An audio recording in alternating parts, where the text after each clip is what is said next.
할렐루야. 2022년 3월 16일 수요예배에 참여하는 모든 성도님들 가운데 하나님의 은혜와 평강이 임하기를 소망합니다.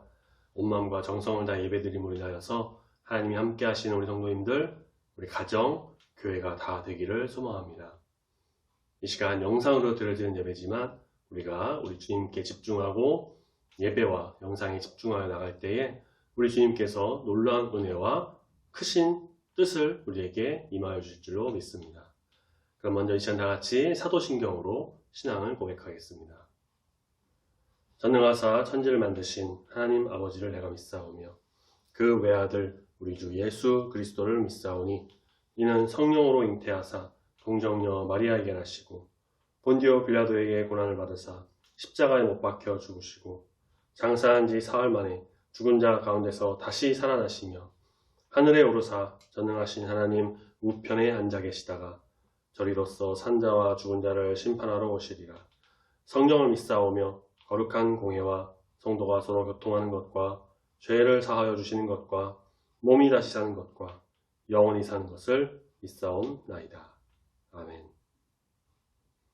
찬송가 542장 찬송가 542장 같이 힘차게 주 앞에 찬양합니다.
오늘 우리가 같이 함께 묵상하며 보실 말씀은 마태복음 2장 13절부터 23절까지의 말씀입니다.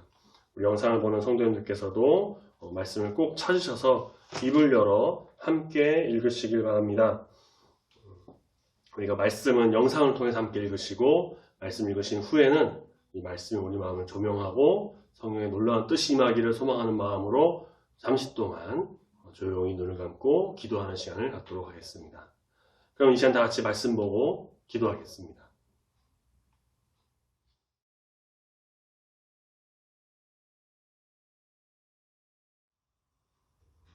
그들이 떠난 후에 주의 사자가 요셉에게 현몽하여 이르되 헤롯이 아기를 찾아 죽이려 하니 일어나 아기와 그의 어머니를 데리고 애굽으로 피하여 내가 내게 이르기까지 거기 있으라 하시니 요셉이 일어나서 밤에 아기와 그의 어머니를 데리고 애굽으로 떠나가 헤롯이 죽기까지 거기 있었으니 이는 주께서 선지자를 통하여 말씀하신 바 애굽으로부터 내 아들을 불렀다 함을 이루려 하심이라.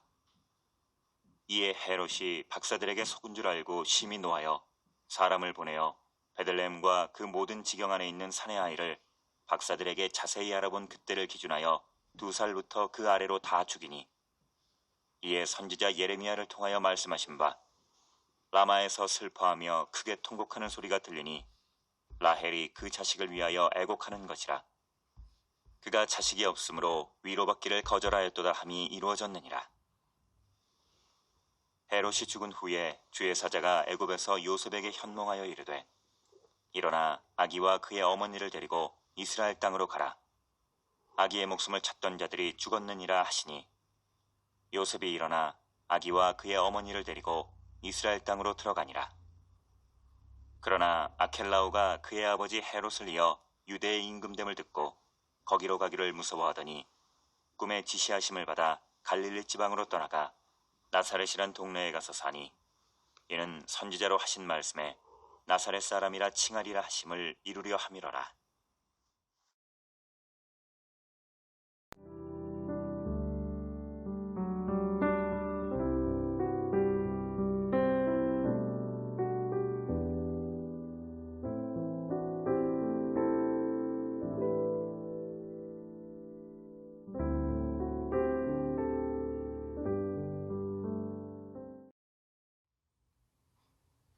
지난주 우리가 말씀을 보면서 잠깐 언급했었는데 예수님이 출생하셨을 이 당시 유대 나라를 통치하고 있었던 헤롯 왕, 이 사람은 좀 독특한 이력의 소유자라고도 할 수 있습니다. 먼저 그는 혈통적으로 봤을 때 정통 유대인이 아니었습니다.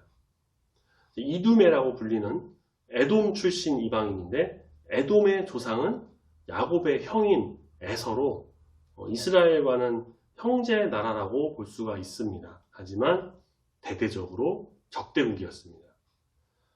에돔 출신 이방인 헤롯이 로마의 앞잡이가 되어서 로마의 환심을 사고 카이사르에게 유대 지역을 다스리는 권한을 받고 유대의 나라의 왕이 됩니다. 그는 이방인 출신이라는 점을 지우기 위해서 유대인의 좀 명문 가문이라고 할 수 있는 하스모니안 가문의 어떤 여인과 결혼하고, 그렇게 그는 유대인의 지지도 얻고자 유대인으로 귀화도 하고 유대교로 개종도 하고, 그렇지만 어떤 계속된 자격지심과 알 수 없는 압박감에 시달리죠. 로마 제국의 후원도 얻었지만 유대인들의 환심을 제대로 사지 못합니다. 예루살렘 성전도 새롭게 짓고 아주 백방으로 노력했으나 자신의 왕권을 사람들이 위협한다라고 여기게 되었고, 결국 그는 이전 왕과 가문 숙청에 들어가고 아내, 사위, 장모, 심지어 아들까지 살해하는 아주 잔인한 짓을 저지르게 됩니다. 예수님 시대의 헤롯 왕은 자기의 지위와 권력을 위해서라면 사람을 죽이는 일도 서슴지 않는 그런 악한 사람이었습니다. 그는 처음 동방박사들이 왔을 때 당황했지만 그런 기색을 보이지 않아요. 동방박사들이 경배한 곳을 너네가 갔다 와서 나에게 알려주면 나도 가서 경배하겠다 라고 거짓말을 하고, 그렇게 정보를 얻은 후에 몰래 가서 아기 예수님을 죽이려고 계획을 세웠습니다. 그러나 하나님께서는 헤롯 왕의 계획을 미리 알고 동방박사들로 하여금 헤롯에게 들리지 않고 다른 길로 고국에 돌아가도록 해주십니다. 자신의 본래 계획이 수포로 된 것을 안 헤롯 왕은 화가 나서 당시 베들레헴에서 태어난 2살 이내의 모든 남자아이들을 살해하도록 지시합니다. 계산을 해보니 아기 예수님의 나이가 그 정도 되었었기에 누군지 알 수 없으니 그냥 다 죽여버려라, 그렇게 명령한 것이죠. 정말 잔인한 사람입니다. 그러나 하나님께서는 이건 역시 다 알고 계셔서 이미 요셉에게 꿈으로 알려주셨고 마리아와 아기 예수를 데리고 애굽, 이집트로 피신하도록 지시하셨습니다. 그래서 결국 헤롯 왕의 예수님 살해 계획은 실패로 돌아가고 맙니다. 여기서 우리가 하나 알아야 수 있는 것은 인간의 계획이 아무리 교묘하고 세밀하고 막 주도 면밀하다고 해도 고린도전서 1장 25절 말씀처럼 하나님이 아무리 어리석다고 하셔도 사람보다 지혜롭고 하나님이 아무리 약하셔도 사람보다 강하기에 인간의 계획은 결코 하나님의 계획을 꺾을 수가 없다라는 것을 우리가 깨닫게 됩니다. 아기 예수님은 하나님의 특별한 보호 아래 헤로드 왕이 죽기까지 요셉 마리아와 함께 애굽에서 지냈습니다. 이 역시 15절 말씀을 같이 보시면 구약 선지자의 말씀을 이루시기 위한 것임을 우리가 알 수 있습니다. 헤롯이 죽고 다시 유대 땅으로 돌아옵니다. 역사적인 기록에 따르면 헤롯 왕이 BC 4년경에 죽었기 때문에 아마도 예수님은 적어도 이제 그 이전에 BC 한 5, 6년쯤에 출생하셔서 짧은 기간 동안 애굽에서 살았다라고 볼 수가 있습니다. 헤롯 왕이 죽어서 안심이 되는가 싶어 돌아왔지만 그의 아들 아켈라오가 뒤를 이어 유대 나라의 왕이 됩니다. 요셉은 헤롯의 아들도 역시나 예수님을 죽이려고 하는 것이 아닐까라는 생각이 들어 유대 지역으로 가서 살지 않고 갈릴리 호수 서북 쪽에 있는 나사렛 그 지역에 가서 살게 됩니다. 먼저는 23절 말씀에 보시면 이사야 선지자의 말씀, 구약 성경의 예언을 이루시기 위해 그 나사렛으로 간 것도 있고요. 그래서 이제 나사렛 예수라는 이제 별명이 붙으시고 또 나사렛은 당시 이 지역에서 가장 시골, 소위 말하는 촌동네였습니다. 사람들의 눈에 띄는 곳이 아니었죠. 그래서 어쩌면 아켈라오 왕이나 다른 사람들의 눈에 피해서 좀 조용히 살 수 있지 않을까 싶어서 요셉이 나사렛으로 가족을 데리고 간 것이 아니었나라고 싶습니다. 그래서 이 나사렛 예수라고 하는 것은 나사렛 출신 예수님이라는 뜻도 있는데 촌동네인 것을 좀 비하하기 위해 사람들이 썼다라는 그런 말도 있습니다. 어쨌든 요셉이 어떤 이유에서든 그렇게 했든 결국 구약 성경에 예언했던 그 말씀이 이루어지게 됩니다. 아기 예수의 베들레헴 출생과 그의 생명을 빼앗으려는 헤롯 왕의 행위는 메시아의 길이 처음부터 막 세상 사람들이 부러워하는 그런 어떤 막 영광의 길, 아주 요즘 말로 하면 꽃길과 같은 그런 좋은 길이 아니라 오히려 세상 사람들이 피하려는 고난의 길, 십자가의 길, 쉽지 않은 길인 것임을 보여줍니다. 참된 선은 고통이 없다라는 세상 말로 보면 십자가의 길은 분명히 좀 미련한 길일 것입니다. 하지만 또 이런 말도 있습니다. 축복은 고통의 보자기에 쌓여서 온다. 메시아는 영광의 메시아여야 한다라는 유대 종교 관점에서 봤을 때 이 십자가의 길을 가는 예수님은 어쩌면 걸림돌이었을 것입니다. 하지만 예수님은 그 십자가의 길을 통해서 인류를 구원하셨고 그것이 바로 하나님의 지혜이고 하나님의 능력이고 역사입니다. 왜냐? 십자가의 길을 걸으신 예수님을 통해 하나님은 죄와 죽음과 사탄의 세력을 다 멸하시고 이스라엘과 모든 인류를 회복시키시기 때문입니다.